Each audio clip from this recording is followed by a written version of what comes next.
Welcome to a new deep dive. Today, we're pulling back the curtain on a really fascinating, maybe often misunderstood guest in the hospitality world, the solo diner. They might seem quiet, but, well, as we'll uncover, their choices are deeply intentional, and they actually hold incredible power in shaping a venue's whole vibe. Yeah, that's right. So our mission today is to really understand this growing global phenomena of solo dining. We want to dig into the unique psychology behind it and look at how some of the most innovative places around the world are kind of redefining what it means to dine alone. And we're going to be leaning pretty heavily on the invaluable research and, practical insights from Chef Arun Chanda of Mint Hospitality Consultancy. His work has really illuminated this whole shift. It's about moving past the old assumptions, getting to a truly nuanced understanding. Okay, so when we talk about solo dining being a global phenomenon, that's not just a casual observation, is it? No, not at all. Especially like post-pandemic, we're seeing this quiet revolution. It seems to go way beyond the typical business traveler stereotype. Who are these solo diners now? Exactly. The landscape has really broadened significantly. We're talking about a really diverse group now. Like who? Well, young professionals, definitely. Digital nomads, for sure. And even locals, people who are just making a conscious choice to reclaim some personal space. Right. For many, it's less about necessity and more about a deliberate ritual. Maybe self-care, maybe just focused personal time. Okay, so what about the actual numbers?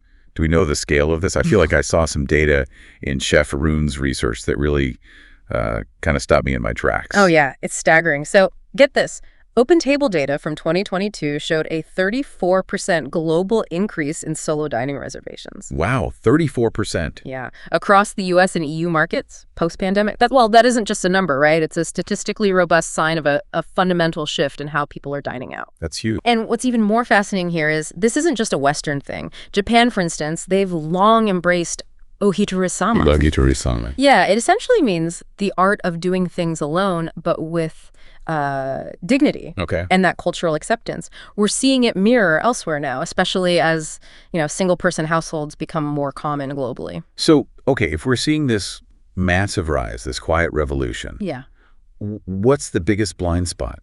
What are restaurants maybe still getting wrong about this 34% increase? Are they really ready to serve these guests intentionally? Or is it often just, oh, good, someone to fill that awkward single table?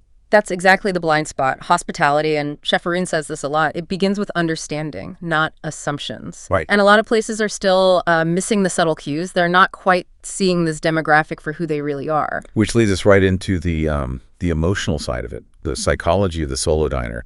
If it's not about loneliness, like you said, but about intentionality, how do places even tell the difference? What are the key psychological things going on for someone choosing to eat alone? Yeah, it's crucial to understand that. We're not talking about someone, desperate for company, not usually. Okay. We're talking about someone seeking autonomy, maybe heightened sensory engagement with their surroundings, a quiet space for observation. Interesting. And crucially, emotional safety. Yeah. Think about, say, the jazz lover who comes every Thursday. He's not lonely. He just loves the music, wants that moment of peace. Yeah, I can picture that. Or the solo woman, maybe she's got her laptop out at 8 a.m. She wants that quiet window seat to plan her next big project. Right. These aren't just table fillers. Chef Arun calls them loyalty waiting to happen. Loyalty waiting to happen. Yeah. I like that. But I can also picture that that slight awkwardness sometimes. Oh, yeah. That moment when a host asks, maybe a bit too loudly, just one.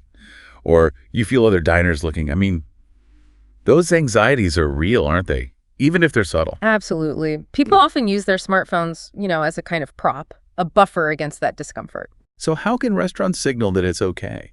That the solo diner isn't just taking up space, but is actually welcome? Well, that's where truly mindful service comes in.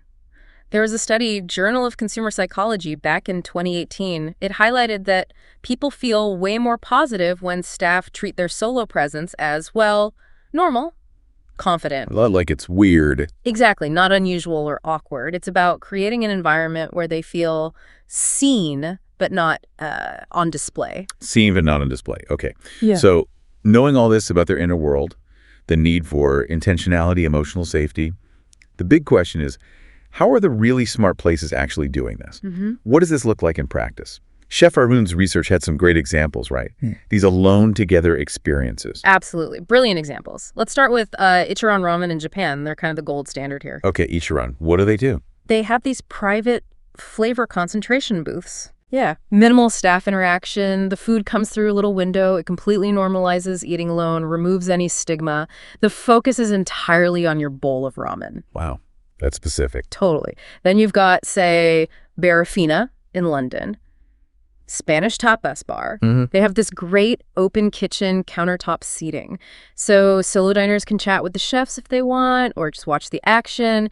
You feel engaged with the energy, but there's no forced conversation. Ah, so you're part of the buzz, but on your own terms, that alone together idea again. Precisely. And then there's August Cafe in New York City. It's like a cozy cafe mixed with a mini library. Nice. They actually encourage guests to read while they eat. It creates this really relaxed, intentional me time vibe. Yep. And regulars, they often mention that sense of emotional safety as a key reason they keep coming back. That makes sense. Creating a context where being alone is the norm. Exactly. And for the absolute ultimate in privacy, there's Solo Perdue in Italy. The name sounds promising. Right. It's known as the smallest restaurant in the world, often serves just one guest. Just one. Seriously. Yeah. For a totally private, luxurious, bespoke experience. It's really leaning into solitude, but making it feel special, not stigmatized. Incredible. What about hotels?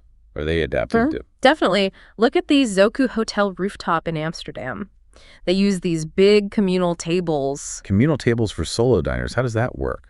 Well, it blends everyone's solo diners, people working remotely, travelers. It's a quiet space, tech-friendly, and being surrounded by other people who are also alone, maybe working or eating. It creates a shared social feeling, but without pressure. It avoids isolation. That's such an interesting point, that shared spaces, if they're designed right, can actually help the solo experience. Yeah, there was a study on solo dining in Macau in China. It showed that restaurants using communal tables or counter seats, just as standard practice, it helped minimize those feelings of being exposed or judged for solo diners, made them feel like a normal part of the crowd. Just part of the furniture in a good way. Exactly. And one more concept from Asia, this design-driven solo diner restaurant project.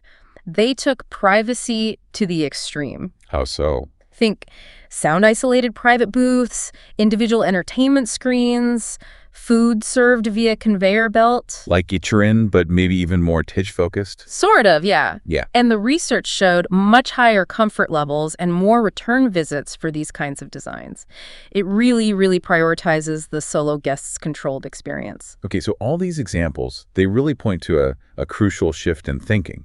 Like Chef Arun says, hospitality has always focused on service. But what if we focused on presence? That's the core idea. Solo diners aren't looking for entertainment necessarily. They want to be, embraced by the vibe? Yeah, embraced by the vibe. That's a good way to put it. And it makes emotional safety feel like the new luxury.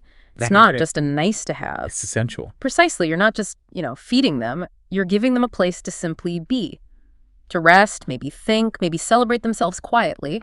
Think about that boutique cafe in Udaipur, the one in Chef Arun's research.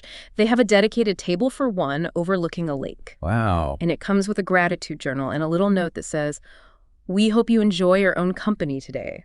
It's the best company there is. That's lovely. Isn't it? It raises that important question for any place. How can you craft a space or a service moment that subtly says, "You are welcome here, undisturbed"? So the call to action then for hoteliers, architects, restaurateurs, it's clear, right? Designed for the solo guest. Not just the physical space, but the emotional space too. Yeah. Create the nook, light it well, offer a gentle smile, not an interrogation. It's about creating that unspoken invitation to solitude. That's it, an unspoken invitation. Because when someone chooses to dine alone, they're choosing presence, they're choosing intention. And if you honor that choice, they'll come back. Yeah. And they'll tell others. Their stories become your marketing. Right. Like Chef Arun wisely puts it, when you create space for one, you build loyalty by the dozens. Couldn't say it better. That was a truly insightful deep dive, really exploring the quiet power of solo diners. We hope this whole exploration helps you out there rethink how you approach this growing and really valuable group of guests. Yeah, and if we just step back for a second, connect it to the bigger picture, it suggests that, true hospitality isn't only about serving big, loud groups, it's also about recognizing, even revering the individual's choice for quiet, for solitude, for an intentional experience. And it kind of leaves you with an interesting thought, doesn't it? How might we apply this understanding, this idea of intentional presence, not just in restaurants or hotels, but maybe in other spaces, libraries, parks, co-working spots, anywhere individuals seek connection, maybe, but without expectation? That's a great question to ponder. And if you've ever been a solo diner with a memorable experience, good or bad, or if you've served one who really stayed with you, share your story with us. We'd genuinely love to hear it. Yeah, definitely. Until next time, keep digging into what truly makes people feel welcomed, seen, and Shifting valued. market, the profound purpose behind these boutique hotels, from Chef Arun Chanda, the idea of spaces with soul, right through to the tangible impacts on sustainability and community. It's really clear these are so much more than just places to sleep. Absolutely. And if you connect all these dots, look at the bigger picture. Boutique hotels are really setting new standards for hospitality. They're proving that by being agile, truly authentic, guest-obsessed, and yes, often quite tech-savvy behind the scenes, hospitality, when it's done with real heart, it genuinely becomes this healing, enriching experience. So thinking about your next trip, how does this land for you? Next time you're planning something, maybe pause and consider, are you just looking for a room? Or are you actually seeking out a place that's transformative, one that celebrates local culture and genuinely cares for the planet and its people? Yeah, it really prompts an important question for you to think about, doesn't it? How might your next travel choice consciously aim for a more authentic, more impactful experience? Not just for your own enjoyment, but maybe contributing something positive to the destinations and the communities you have the privilege to visit.